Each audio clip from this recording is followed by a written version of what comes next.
Olá! Esse é o 21º episódio do Movimento X e esta temporada tem o propósito de aprofundar em UX Research. O convidado de hoje é o Caio Gama, User Experience Research no Nubank. Ele tem formação em ciência da computação, trabalhou como desenvolvedor back-end por 8 anos e traz uma visão bem interessante sobre como podemos mesclar dados de uso e técnicas qualitativa e quantitativa para conhecer as pessoas que usam os produtos e serviços que vamos investigar. Também falamos sobre como ele fez a transição de desenvolvedor para pesquisador UX, o dia a dia no Nubank, dicas para você começar a usar data no processo de pesquisa e muito mais. Esse episódio tem o apoio do Tester, plataforma completa de teste de usabilidade ágil. A gente sabe que rodar pesquisa no tempo do produto é um super desafio e o Tester entrega todo o processo de teste com usuários de forma automatizada, incluindo recrutamento, execução, recompensa aos participantes e também relatório com resultados. Isso tudo em uma média de 48 horas. Para saber mais informações e também para ganhar 3 participantes extras na contratação de qualquer plano, é só acessar bit.ly/teste remoto. E mais uma dica bem rápida. Vocês sabiam que vem aí o primeiro livro sobre o UX Research em português? As autoras Denise Pilar, Cecília Henriques e Elisete Inácio lançaram uma campanha de pré-venda com várias opções para contribuir e recompensas bem legais. Eu já apoiei e garanti o meu livro. Os últimos exemplares dessa pré-venda estão em bit.ly/livro pesquisa. Corre que é só até dia 1º de março. As músicas desse episódio são do produtor Richard Garrel com seu projeto Aeoner. E lembrando que todas as informações e links que falei também estão em movimentox.com. Então vamos lá! Eu sou a Isabela de Fátima e essa é a 2ª temporada do Movimento X.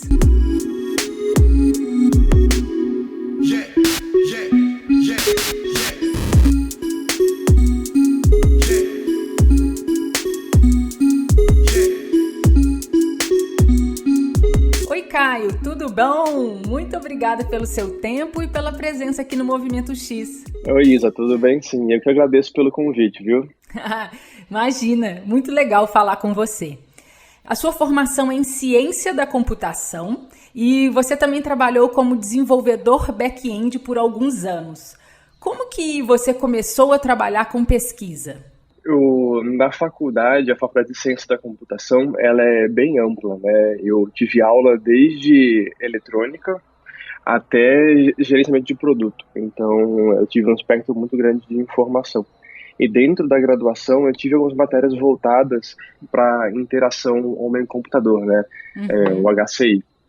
E isso acabou ficando na minha cabeça, porque esse curso ele era mais voltado para ensinar desenvolvedores a fazerem software que não fossem tão ruins e ensinar pessoas a lidar com máquinas, né? Porque a minha graduação era um pouco antiga, então naquela época o computador não era que nem hoje, né? Não tinha notebook, não tinha os Macintosh não eram tão disponíveis como hoje em dia. Então, a gente tinha que aprender como usar um computador, usar uma máquina para poder ensinar as pessoas a usarem máquinas também. Então, foi daí que veio, assim, esse meu pezinho no design. Eu sempre quis trabalhar com design. Lá em 2004, 2005, não sei se você vai lembrar, nos primórdios da internet, a gente não era desenvolvedor ou designer, né? Era webmaster. E eu caía nessa aí, eu fazia sites e eu tinha que fazer o design também. Só que lá onde eu cresci, em Santos, não tinha faculdade de design. Daí eu acabei unindo um pouco do útil ao agradável, né? Nessa graduação eu aprendi um pouco sobre isso, sobre HCI, sobre interação das pessoas com computadores, e usava esse meu background meu interesse em design para ir de pouquinho em pouquinho conseguindo esse espaço em empresas. Eu acho que na época que eu trabalhava como desenvolvedor, o meu cargo ele era de desenvolvedor back-end, né? Mas eu acho que hoje em dia ele seria chamado de, como se diz, UX developer, que eu era desenvolvedor, mas eu sempre puxava esse pezinho para design, esse pezinho para tomar cuidado com a interação das pessoas com o site. Como eu sempre trabalhei em local pequeno, com poucas pessoas, eu sempre dava uma força pro pessoal de design. Às vezes nem tinha designer, então era eu que fazia essas coisas. Interessante, muito legal sua história. E por que você decidiu seguir esse caminho de trazer a perspectiva das pessoas que usam, né, os sites que você estava criando, os softwares para a equipe, né? Foi uma perspectiva bem interessante assim que eu tinha, que eu sempre trabalhei como eu disse, em empresas pequenas, mas que os prestadores, as pessoas que consumiam o site ficavam dentro da empresa. Então eu sempre tive muito acesso às pessoas que estavam utilizando o que eu fazia. Então era sempre um choque. Era sempre um choque você fazer um site que você achava que estava bom, um sisteminha que você achava que estava bom, e você sentava do lado da pessoa e a pessoa não conseguia nem cadastrar alguma coisa que tinha que cadastrar. Era sempre, assim, eu digo bom, mas era assustador, né? Era de olhar e ficar desesperado, porque, caramba, tava cumprindo todos os requisitos, tava cumprindo todas as necessidades básicas, mas a pessoa não conseguia usar porque o botão tava com uma label estranha, porque a pessoa não entendia o contexto, não entendia o que estava pedindo ali, e assim por diante. Então, foi daí que veio essa vontade de voltar para essa parte da faculdade, começar a explorar essas coisas, né? Foi aí que eu descobri lá fora o termo UX, que era mais entender a experiência das pessoas que estão utilizando o site, mais produzir um site usável do que um site bonito. Então, foi daí que eu comecei a botar o pezinho cada vez mais na área de experiência e na área de pesquisa. Bacana. E como foi essa sua transição de desenvolvedor para pesquisador UX? Conta pra gente os desafios, como que você fez para chegar lá? Bacana. Os desafios foram muitos. O primeiro foi manter atualizado, né? Porque como eu não tinha a graduação de design, nenhuma base de UX, assim, tirando aquele pouquinho de HCI, estudar era muito difícil, porque eu não sabia aonde estudar, como estudar, ou se eu estava estudando a coisa certa. E depois foi questão de conseguir um espaço nas empresas que eu trabalhava. Então, eu sempre que eu ia para uma empresa nova, eu falava, eu desenvolvo, mas eu quero muito trabalhar com design. Então, se vocês um dia tiverem um espacinho, por favor, me considerem como uma opção. E eu trabalhei um tempo no Moip, um gateway de pagamento, não sei se você conhece, e lá eu tive essa possibilidade, né? Eles estavam precisando de alguém que fizesse o design para o aplicativo que eles estavam desenvolvendo, e eu estava lá na época, e eu demonstrei interesse e o pessoal aceitou que eu fizesse a primeira versão, assim, digamos, né, para ver como que ia ficar.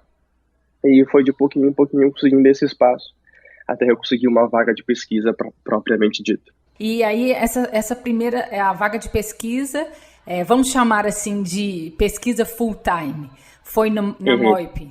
Não, lá no Moip eu fiquei como UX designer, né? Mas lá, bem rapidamente eu percebi que eu não era uma pessoa muito veloz para produzir visual. Então eu acabei achando melhor ficar só com o que eu entendia de fato. Certo. Que era a pesquisa.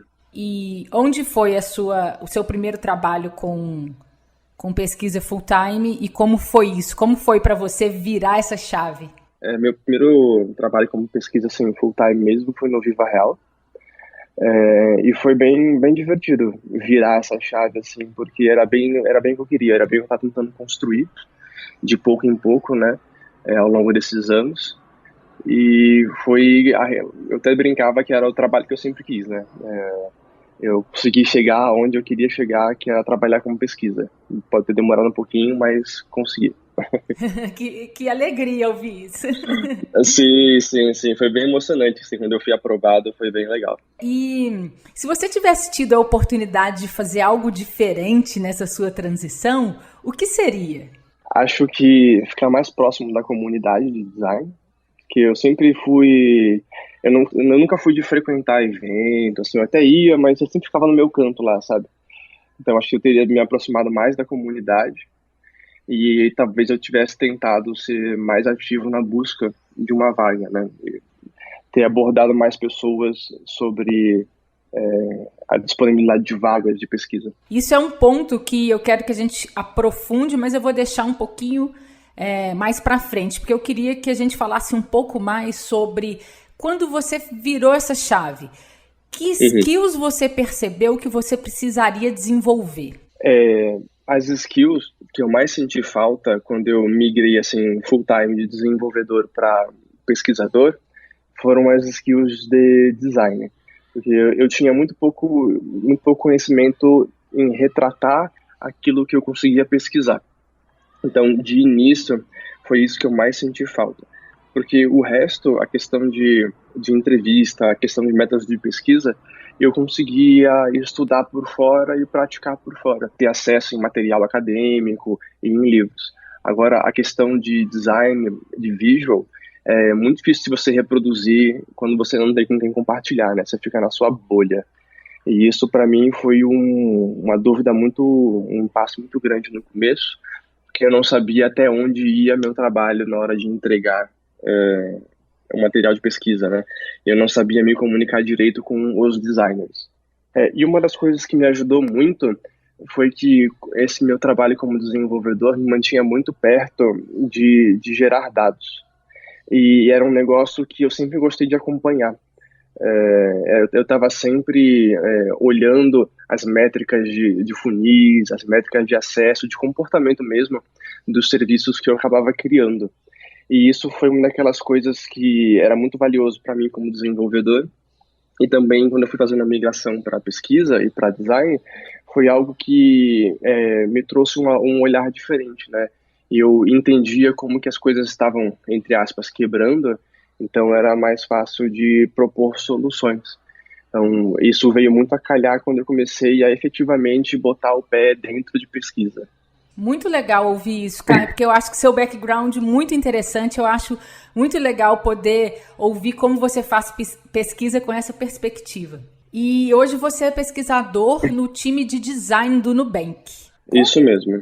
Como que vocês fazem a pesquisa na empresa, né? Como que a pesquisa está estruturada na empresa? Aqui no Nubank, a gente segue aquele modelo de tribes, squads e chapters, né?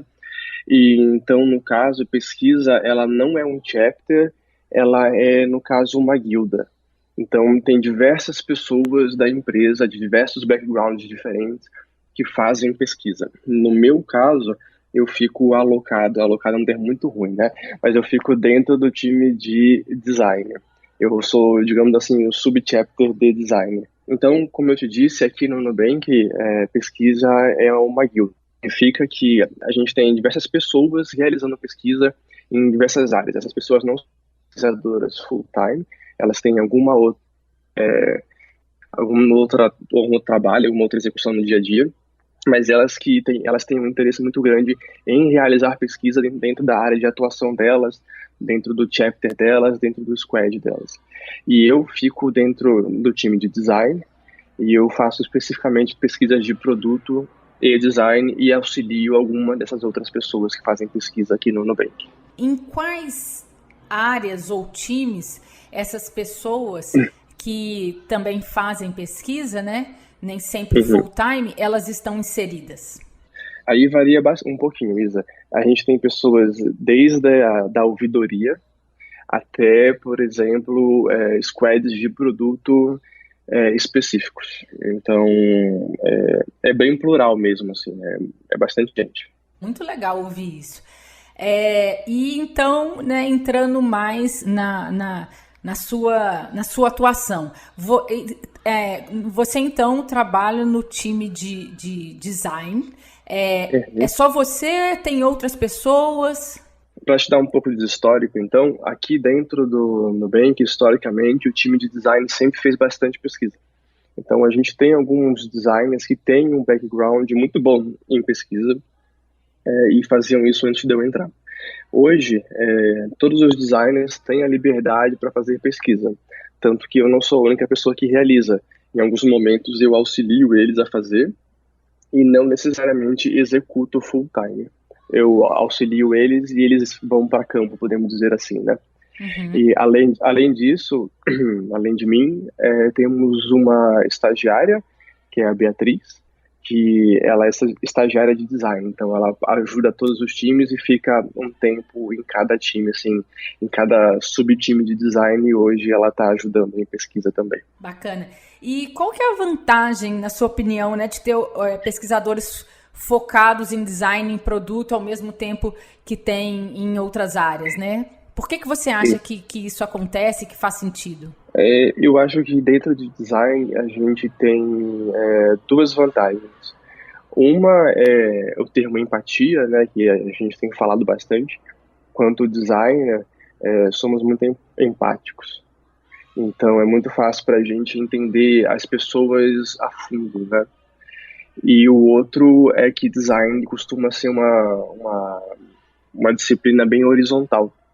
Então a gente costuma passar por todas as etapas da jornada, tanto do produto quanto da pessoa.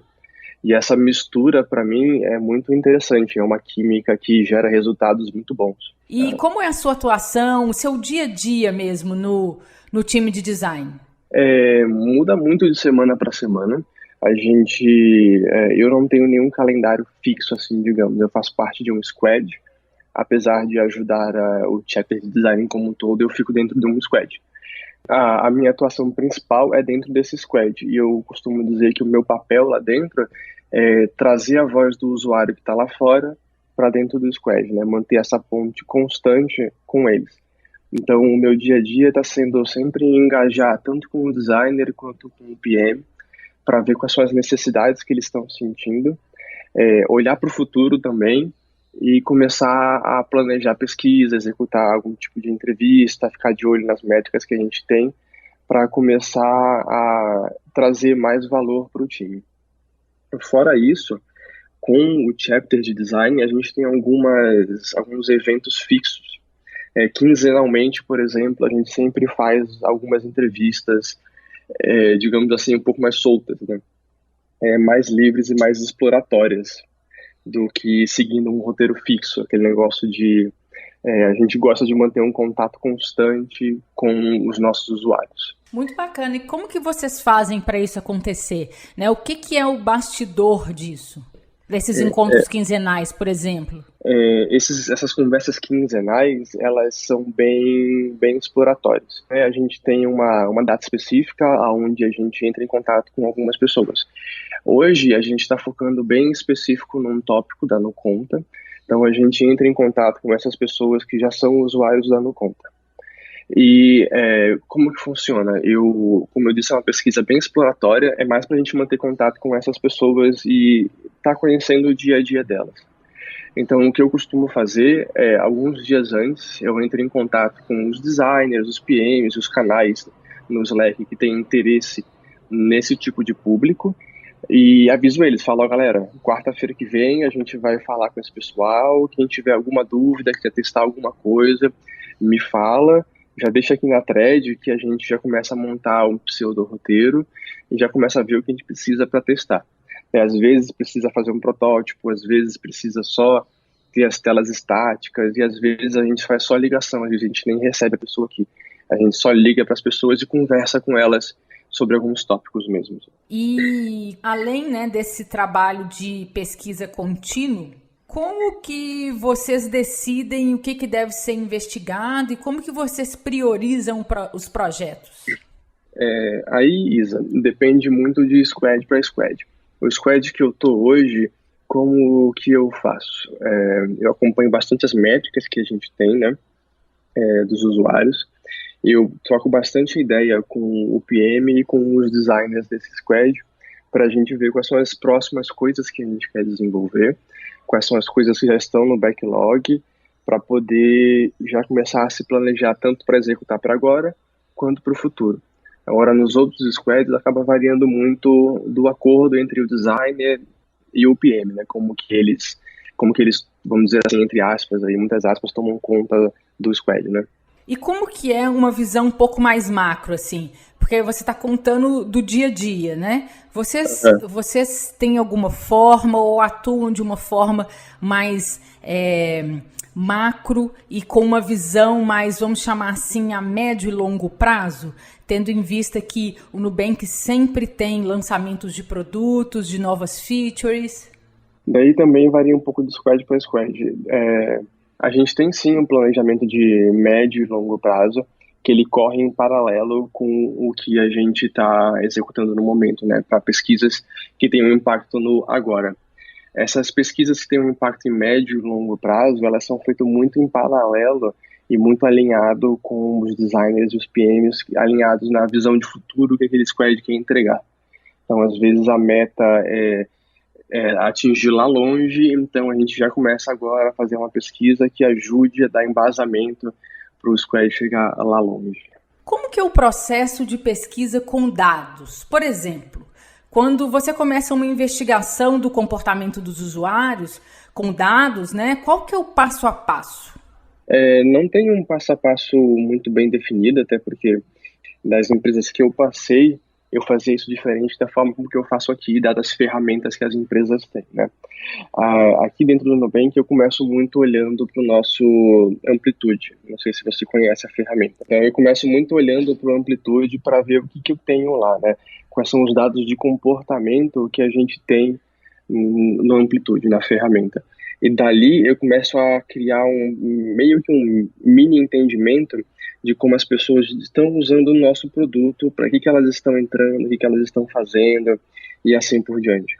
Depois de olhar o Amplitude, eu costumo acessar algumas informações na nossa base de dados, que são informações anônimas, né? Eu não tenho acesso a quem são as pessoas, mas eu tenho acesso a alguns comportamentos, e para entender mais a fundo o que o Amplitude estava me dizendo. Que o Amplitude ele é só uma camada muito simples, né, de interação da pessoa com o aplicativo, e na nossa base de dados eu consigo ter alguns detalhes a mais. E se você puder falar, claro, nessa questão da sua leitura de dados na base, né, que não está relacionada ao Amplitude, que é essa camada mais superficial, vamos chamar assim. Como é que isso acontece no seu dia a dia? Como que é o seu envolvimento? Vou usar uma expressão assim, que assim, você que entra no matagal e vai cortando, né, para fazer essa exploração e levantar as possibilidades de correlação. Como é que é isso, assim, né? Como é que isso funciona? Aqui no Nubank a gente tem muitos times preocupados com dados.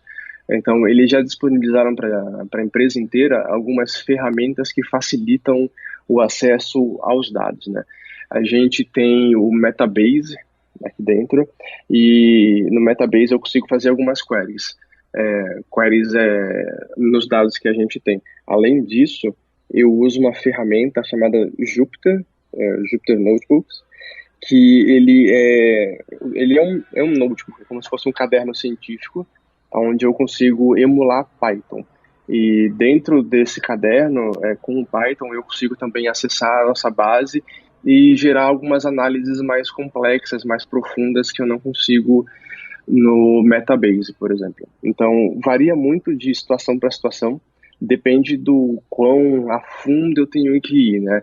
Como você falou, às vezes eu preciso entrar no matagal lá e sair desbravando, porque ninguém nunca procurou esse tipo de informação, ou nunca procurou esse tipo de correlação, mas muitas vezes acessar o Metabase, alguém já deve ter feito essa query para mim antes, eu vou lá, dou uma caçada, se ninguém fez, eu faço na mão, e às vezes o próprio Metabase não me permite fazer as correlações que eu quero, fazer, como a gente fala no SQL, né, fazer os joins que eu quero. Então eu acabo indo direto pro Python mesmo e fazendo na mão. Você já comentou que você também faz entrevistas, né? Então, como funciona essa questão de usar quali e quanti? Tem algum caso que você começa com quali e vai para quanti, e outro caso que é quanti e quali, né? Não sei se é melhor a gente chamar quanti ou essa análise de rastros de uso, né, do produto, mas como funciona, né, esse processo tão completo e tão rico?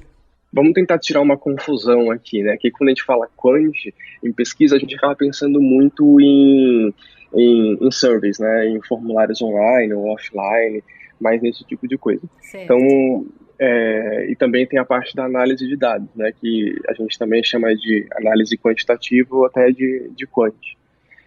São duas vertentes e a gente segue as duas, né? E se aplica dependendo da pesquisa. Tem pesquisa que sim, a gente começa com uma quali mais exploratória, porque a gente não faz nem ideia do que a gente está esperando encontrar. Pode ser um público novo, pode ser um público que a gente já conhece, mas se tratando de uma feature nova. Então a gente vai lá, começa com essas pessoas e depois às vezes levanta um questionário online para poder validar essas informações que a gente encontrou. E tem outras vezes, se tratando de produtos que a gente já conhece, que a gente já tem aqui dentro de casa, que essas análises de dados, né, essa parte mais quantitativa, mais de análise, vem muito a calhar para a gente começar a construir um entendimento. Então, quem são as pessoas que abrem o aplicativo? Quem são as pessoas que usam o cartão? Quem são as pessoas que têm no conta e têm o cartão? Quem são as pessoas que fazem transferência, assim por diante? Essa informação a gente já tem aqui dentro, na forma de dados, né? E a gente encontra elas e faz correlações fazendo análise. E dessas análises a gente começa a levantar hipóteses, levantar suspeitas, para onde a gente vai para entrevistas qualitativas, né? Ou outros métodos qualitativos. Qual a diferença entre trabalhar com Quant e com Data? Eu acho que trabalhar com Quant e trabalhar com Data são coisas muito semelhantes, ao mesmo tempo muito distantes, né? O mundo quantitativo, ele é um universo que vai desde, acho que eu já comentei, das surveys, que são uma ciência por si só, até eu desenvolver algoritmos preditivos de machine learning para poder definir o desflorestamento na floresta amazônica para os próximos 5 anos. Então, são mundos muito grandes, tem técnicas muito, vou dizer simples, mas não menosprezando, né? Tem técnicas muito acionáveis, como, por exemplo, um teste A/B, uma survey e uma correlaçãozinha simples, até coisas muito complexas, como redes neurais.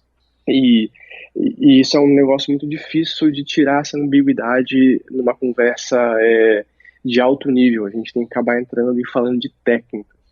Eu acho que não faz sentido para um designer ser alguém que consegue executar e ir a fundo na parte teórica de redes neurais, porque é um conhecimento muito específico. Vai ter um valor muito grande para o designer? Vai, mas eu acho que tem mais valor em você entender e conseguir consumir do que de fato executar. Agora, conseguir fazer correlações simples, correlações múltiplas, eu acho que tem muito valor para um designer, para um pesquisador, além de entender e conseguir executar também. E que técnicas que você mais usa no dia a dia e por quê?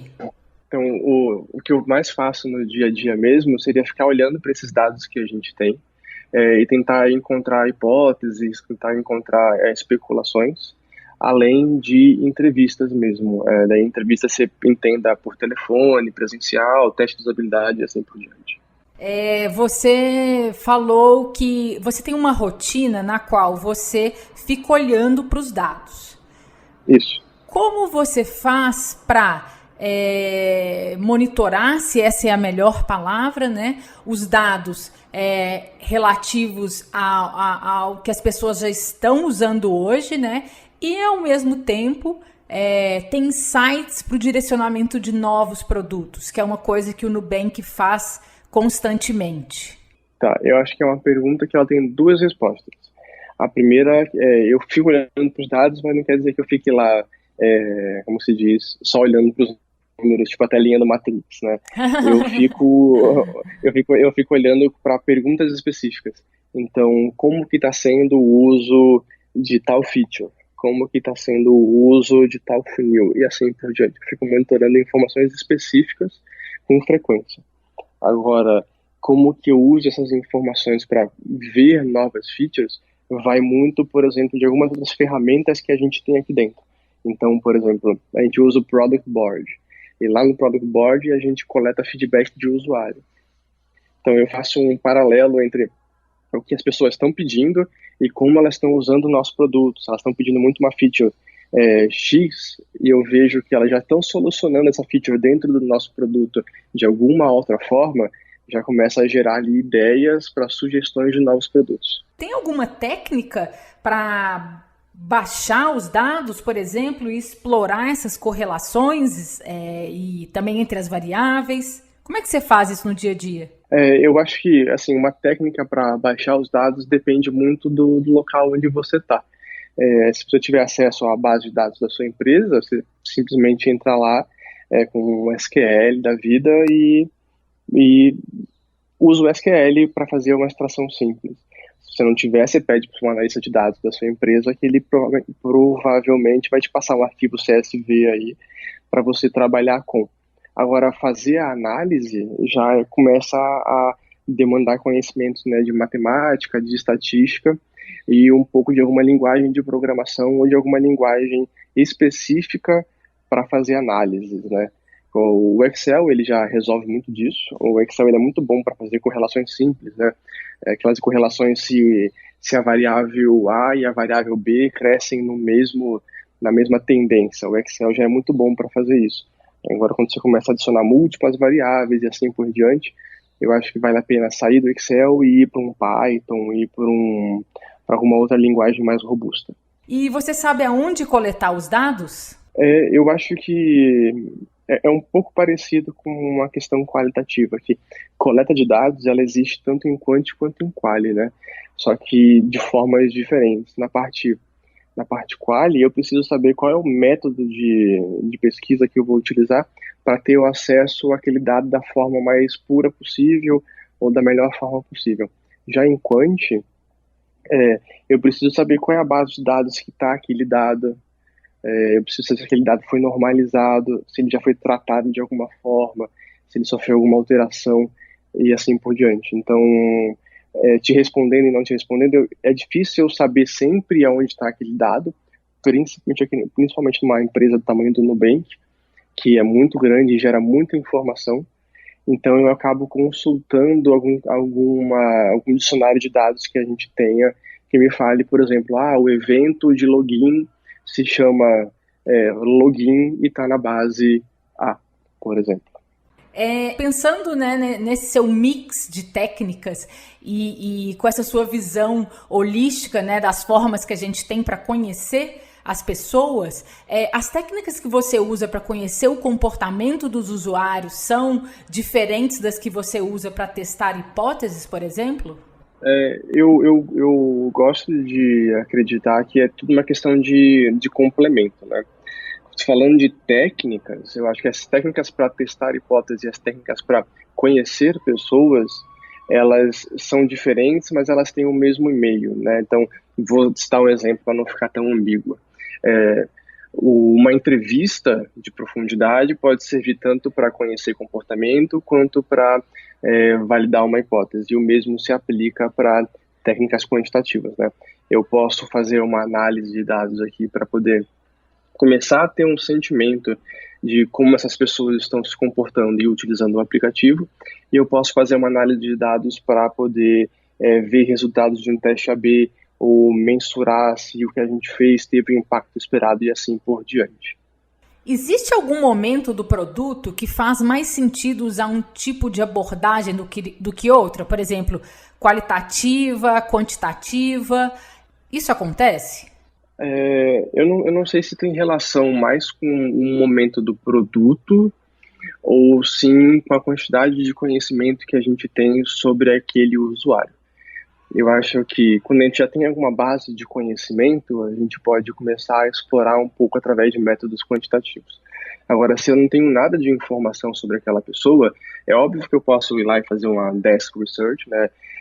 Ler materiais que outras pessoas já geraram sobre esse tipo de conhecimento, mas nada melhor do que você sentar com uma pessoa que vai utilizar o seu produto, que passa pelos problemas que você quer solucionar e falar com ela cara a cara. Então, eu acho que mais talvez do que o produto seja o seu conhecimento sobre o seu usuário. Como que você combina técnicas de pesquisa, e apesar que você ter dito que não tem uma fórmula, né, que depende muito da situação, como que você combina técnicas de pesquisa qualitativa e quantitativa para investigar a experiência do usuário? Então, Isa, assim, para tentar te explicar isso de uma forma um pouco mais simples, eu vou tentar usar o iFood como exemplo, tudo bem? Claro, tudo bem. Imagina que eu entro na amplitude do iFood e eu começo a ver que tem certos comportamentos muito drásticos, né? Eu vejo que tem pessoas que entram todo dia no iFood para pedir uma janta, tem pessoas que entram só de final de semana, mas no final de semana só pedem no sábado, tem pessoas que entram de final de semana, mas pedem na sexta, no sábado e no domingo. Então eu começo a encontrar comportamentos muito distintos, né? Muito visíveis. Imagino também que tem aquelas pessoas que só entram quando tem algum tipo de desconto ou algum tipo de promoção. Então, com essa informação, eu já começo a entender um pouquinho que tipo de comportamento as pessoas podem ter, né? Tem aquela pessoa que não cozinha em casa, tem aquela pessoa que final de semana não quer se preocupar com louça, e assim por diante. Então, daí eu começo a criar hipóteses e começo a criar especulações para ver como que eu posso conversar com essas pessoas já tendo uma base de conhecimento. E que tipo de problemas ou investigações são mais adequadas para técnicas quali e quando faz mais sentido utilizar as técnicas quant? Dá alguns exemplos para a gente, por favor. Eu acho que eu particularmente não gosto de seguir nenhum livro, né, nenhum guia passo a passo. Então eu acho que vai um pouquinho de momento a momento. Mas eu acredito que técnicas qualis, elas sejam muito boas para a gente mensurar a intenção e entender o que as pessoas gostariam de fazer, o que elas estão procurando fazer, como que elas vão fazer e assim por diante. Já técnicas quant, eu gosto de usar elas mais para mensurar a ação.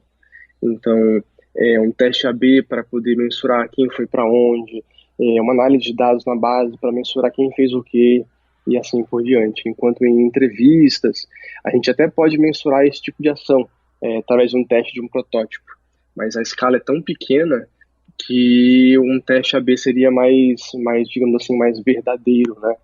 Mais real aos dados. Acho que, meio que fazendo um sumáriozinho, eu gosto de levar dessa forma. Pesquisas qualitativas para mensurar a intenção e entender comportamento mais a fundo, e pesquisas quantitativas para mensurar a ação e ter uma visão mais macro desse comportamento.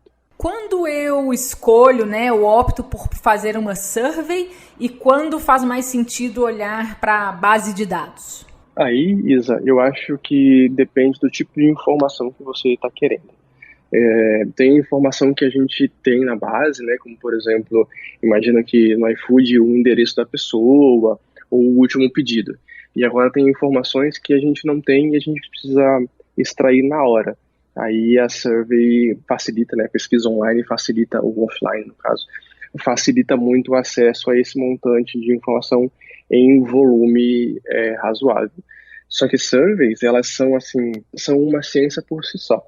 Quando eu digo uma ciência, eu digo uma ciência de diversas bifurcações. Tem aquela vertente mais acadêmica, onde o linguajar é mais robusto, mais quadrado e extremamente preocupado com enviesar comunicação, qual termo usar, qual termo não usar.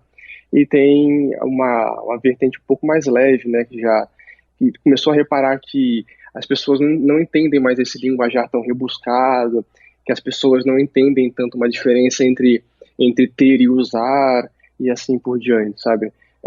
Que trata as pessoas um pouco mais numa vertente mais humana e menos experimental, assim, menos um experimento científico para um experimento científico.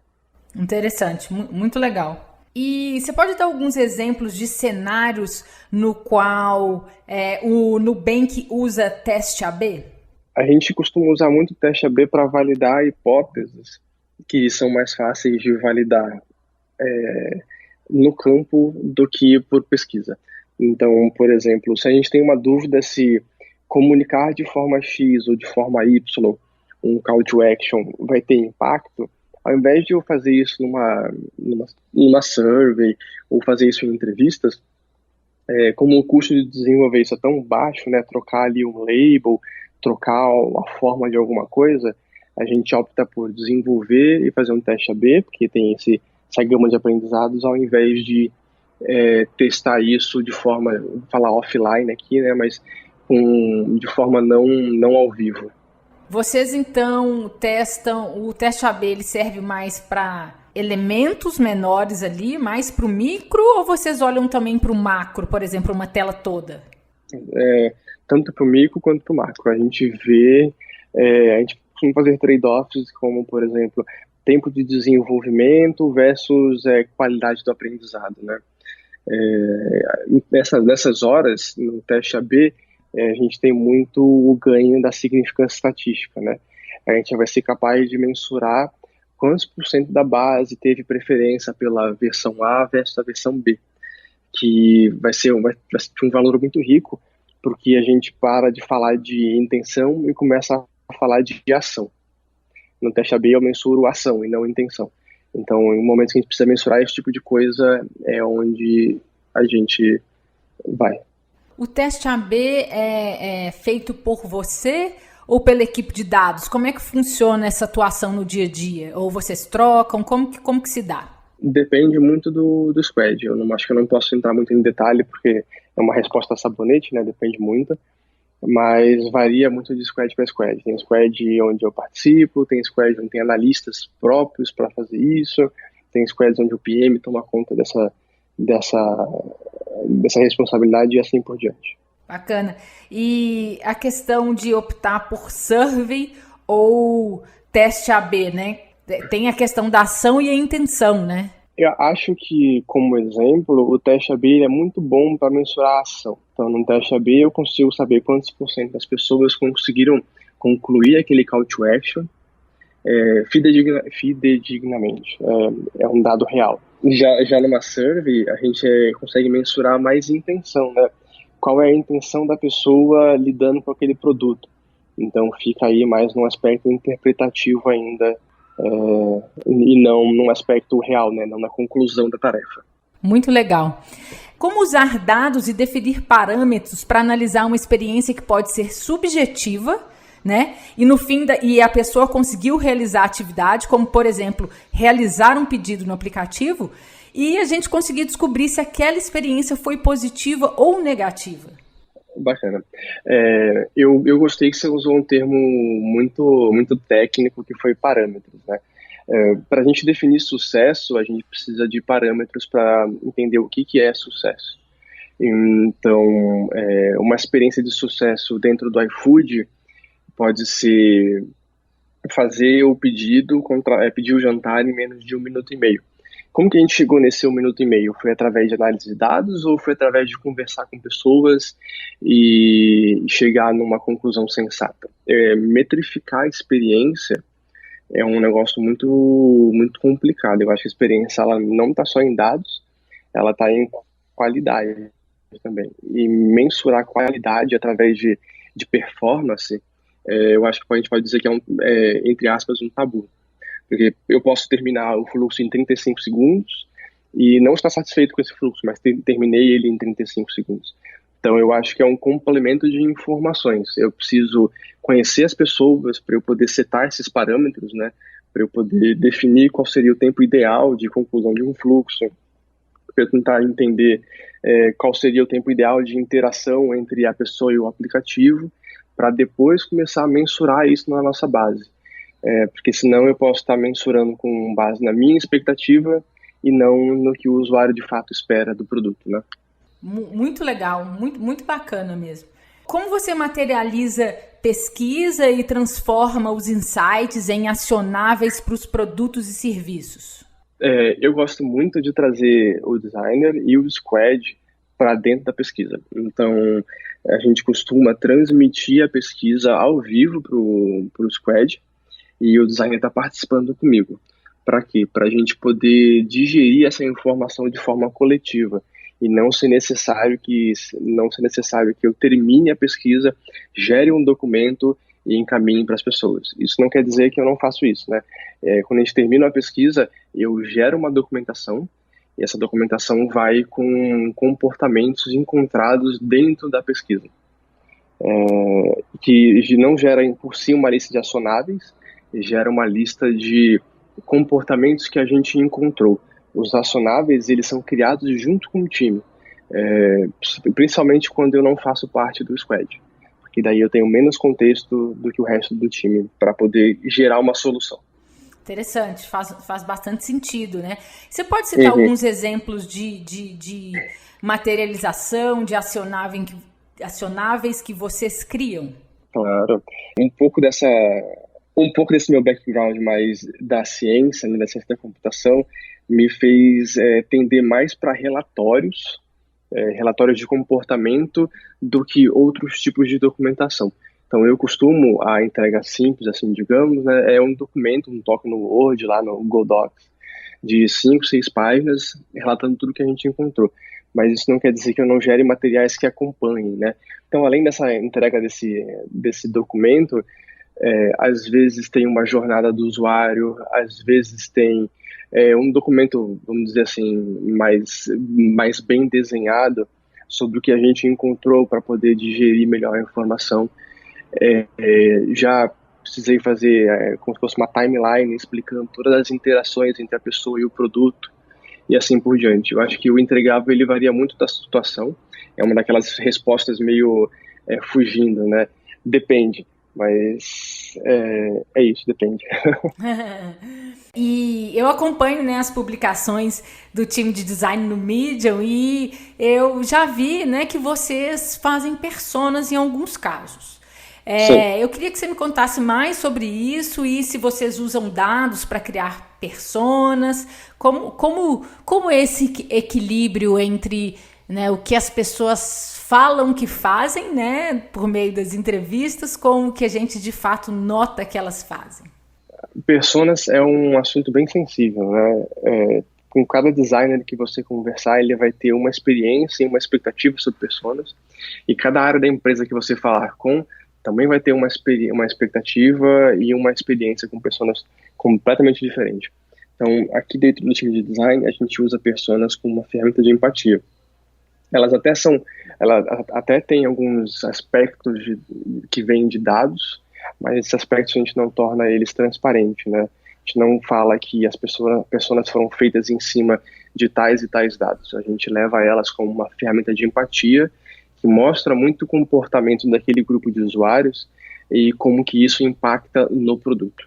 E tem algum momento ou caso, né, ou eu digo momento, momento do produto ou caso em algum momento que você acha que faz mais sentido usar personas ou não? Eu acho que depende mais do momento, do seu conhecimento, do seu usuário, né, do que a técnica pela técnica. Eu acho que fazer uma persona no momento muito cedo do produto pode não te dar tantos insights quanto você simplesmente sentar e conversar com essas pessoas e entender mais a fundo as necessidades dela. É claro que pelo uso da entrevista, né, por exemplo, você vai começar a criar um padrão de comportamento e etc. Mas eu acho que se pegar esse comportamento desde cedo, acaba sendo muito tendencioso, muito viciante, né? E para te responder a parte dos dados, aqui a gente de vez em quando usa dados sim, como eu te comentei no começo, para ambientar essas personas, mas não são a raiz, né? Não é o status quo dessa persona, não é construído em cima dos dados. Assim, o Nubank ele tem um cenário no qual a gente está falando de uma base de milhões de pessoas, né? E um produto mobile, a gente sabe que o contexto de uso pode influenciar, né?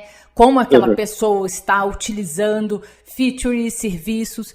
Nesse caso, você acha que faz sentido pensar personas para toda a base ou personas mais em momentos da jornada? Como que vocês lidam com essa questão dessa, vamos chamar assim, dinamicidade da base, né? Aí, Isa, eu acho que é uma daquelas respostas que depende, sabe? Eu não posso entrar em muitos detalhes aqui do Nubank, mas eu acho que em produtos muito, muito grandes, muito amplos, você ter uma persona para tudo, principalmente num país tão grande quanto o Brasil, é meio que maluquice. Nosso comportamento aqui em São Paulo é muito diferente do comportamento lá em Rondônia, por exemplo, onde eu cresci. Então, fica muito estranho eu tentar normalizar tudo isso numa persona só e numa jornada só que às vezes muda muito de localização para localização. Ao mesmo tempo em que ter personas por momentos da jornada, dependendo de quão grande for a sua jornada, você pode acabar aí com dezenas, né, de personas. Então eu acho que tem que ser uma mistura muito bem pensada e muito bem planejada, dado o produto, né, dado o tamanho, o escopo, tudo que eles têm para todo esse monte de informação que a gente tem aqui. De uma maneira geral, Caio, do seu trabalho, no Nubank, desse seu trabalho, né, em fazer a pesquisa no time de design, no time de produto acontecer, né? Você é a pessoa quem está fazendo isso full time, tem também a Beatriz, mas o que em geral você acha que tem dado certo e o que não tem dado certo? Tá. O que eu acho que tem dado certo são as entregas. A gente tem conseguido trazer muito os squads para dentro da pesquisa, né? Então as entregas deixaram de ser um documento que vai na mesa de alguém e passaram a ser um ciclo, um fluxo, né? A gente tem conseguido tirar aquela afobação da pesquisa tem que ser entregue para ontem, para hoje, e poder ter aí um tempinho de maturação em alguns casos. Então, o que realmente não está dando certo é o time ser enxuto desse tamanho, tanto que a gente está com vaga aberta de pesquisa lá no nosso site, e isso é muito um reflexo do trabalho que o time de design já fazia de pesquisa, e agora a gente está pegando de mostrar o valor de pesquisa para o resto da empresa, então é um negativo que vem como positivo, né? Um negativo que vem do interesse das pessoas em pesquisa. Muito bom ouvir isso. Eu tenho notado que a oferta de vagas de UX Research tem aumentado desde o ano passado. Aquela coisa, né? Algumas com descrição das atividades não tão coerentes ao papel de um profissional de UX Research mesmo, e algumas que fazem sentido. Mas, assim, acho que de maneira geral é curioso essas vagas estarem aumentando. Por que você acha que isso está acontecendo no mercado? Você tem notado também esse aumento da oferta? Tenho sim. Quando eu consegui a primeira vaga como pesquisador, né, como UX Researcher, foi assim, era a única vaga que eu tinha visto o ano inteiro. E agora eu tenho visto cada vez mais mesmo aparecer. Eu acho que é um reflexo de duas coisas. Do valor que isso tem sido entregue lá fora, né? Essa vaga já existe lá fora tem anos e anos, mas está começando a ser importada, né? As pessoas estão começando a ver o valor lá de fora. E também o valor dos profissionais aqui dentro, né? Conforme pessoas com um entendimento maior vão chegando em posições de liderança, tanto de design quanto de produto, vai se fazendo a necessidade de trazer pesquisadores, porque essas pessoas já trabalharam com pesquisadores antes e entendem o valor desse trabalho, né? Qual que é o principal desafio de trabalhar com pesquisa no Brasil? Eu acho que o principal desafio de trabalhar com pesquisa no Brasil ainda é tirar a ambiguidade do trabalho que a gente faz, né? Tem bastante pessoa que está me procurando muito para ajudar a definir a vaga, porque também não faz muita ideia de qual é a diferença de um UX Researcher para um UX Strategist, para um UX Designer e assim por diante. Então, como o design como um todo ainda está muito se definindo aqui no Brasil, né, design de produto principalmente, então, e pesquisa está dentro desse guarda-chuva, a gente gosta de brincar, né, que guarda-chuva de UX é um guarda-sol do tamanho de Copacabana, né? Então, é muito difícil de você explicar, às vezes, para um recrutador ou para uma pessoa que nunca teve um contato com um pesquisador, como que é o trabalho no dia a dia mesmo de um pesquisador, qual o valor que ele entrega. E aí eu acho que essa é a diferença da área lá fora. A área lá fora, como já tem um tempo de execução, as pessoas já começaram a entender esse tipo de mentalidade. Sem falar que, assim, pesquisa por pesquisa, ela existe aí tem centenas de anos já, né? Décadas aí no mínimo. E lá fora, eu ouço falar de pesquisa não só de design, não só de marketing, mas precisa de desenvolvimento de outras formas também, que tem os paralelos, né? Que se traçam com pesquisa de produto. Que eu acho que a gente não tem muito esse costume aqui, só em empresas gigantes fazem isso, né? Interessante. Quais skills você recomenda desenvolver para quem tem mais experiência com qualitativa e quer incluir dados no dia a dia? Eu acho que a coisa mais importante é parar de ter medo da matemática. Eu ouço bastante o pessoal brincando que design é humanas, né? Eu acho que design é um misto de humanas e exatas. Acho que o primeiro passo é perder medo da matemática, e não precisa ser matemática complexa, né? A matemática básica já resolve muita coisa para você, e o Excel é o rei das fórmulas, né? Então ele já te tira aquela necessidade de decorar um monte de fórmula. E, além da matemática, perder esse medo da matemática, né, eu acho que é aprender as ferramentas básicas mesmo. Então, começar a entender para que serve uma amplitude, para que serve uma ferramenta de análise de dados, para que serve um SQL, como que eu uso um SQL e assim por diante. Eu acho que, naturalmente, o designer ele já é curioso e ele já tem uma capacidade lógica muito poderosa. Daí eu só acho que falta se acostumar com as ferramentas que entregam esse tipo de dado, né? Esse tipo de informação. Então, eu acho que para começar, assim, a botar esse pé na parte mais quantitativa, tirando, claro, a parte de service, né, que é uma ciência por si só. Então, é entender como fazer uma pergunta, entender como tratar uma pessoa num questionário, sem enviesar, sem ter uma linguagem muito robusta e etc. Isso é outra coisa. Agora, na parte mais de análise de dados, eu acho que a gente tem que começar perdendo o medo da matemática e da estatística, né? Quando eu digo matemática e estatística, eu não digo nada avançado, nada muito profundo. Entender ali o superficial, o que é uma média, o que é uma moda, como que eu pego uma amostra e assim por diante, já vai gerar muito valor para o seu trabalho. Por mais que você não execute, você vai conseguir começar a conversar com pessoas que falam de dados de uma forma mais coerente. E, além disso, eu acho que vale a pena começar a olhar as ferramentas que tem no mercado que te dão acesso aos dados. Eu vejo que o designer, ele já tem além da parte emocional, ele já tem um raciocínio lógico muito poderoso. E, então, às vezes eu vejo que só falta acesso à ferramenta e superar esse trauma, né, esse medo da matemática como se fosse um monstro. Eu acho que pareceu muita coisa, mas eu vejo como uma camada é um passo bem fácil de se tomar. Muito bom ouvir isso, é bastante animador. Tem pessoas, né, que trabalham com Data ou fontes de informação que você recomenda para a gente acompanhar? Eu acho que a principal pessoa, as principais pessoas para você acompanhar são os times de data da sua empresa. Então, senta com eles e troca uma ideia. Eu acho que são dois grandes aprendizados, né? Você começar a ter o contato com a área de dados da sua empresa, que vai ser muito rico. E dois, você aprender a se comunicar, abrir essa ponte entre essas duas áreas, né? Que vai ser um valor muito, muito poderoso. E livros, você recomenda algum? Claro, eu acho que livro me ajudou muito a entender no começo, ter assim, um respaldo. Não era nem um livro sobre estatística aplicada, e sim aquele Como Mentir com Estatística, né? Que me ensina muito a interpretar os dados que eu estou lendo, as informações que estão me passando, do que como de fato executar. E isso já é uma troca de modo de pensar muito poderosa, né? Se eu consigo ler, quer dizer que logo mais eu consigo começar a fazer, que nem seja devagar.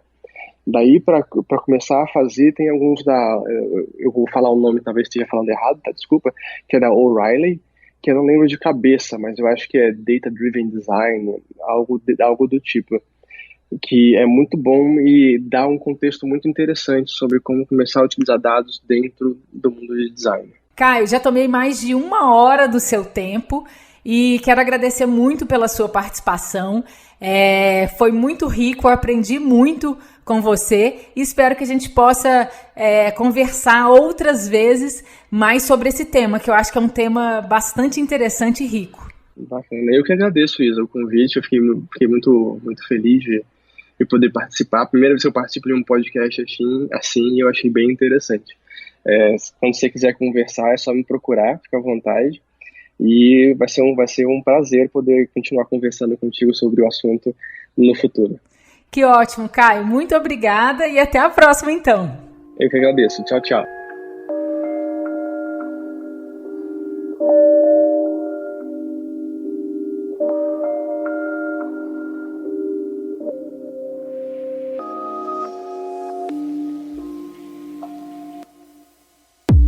Estamos chegando ao fim deste terceiro episódio e espero que você tenha gostado.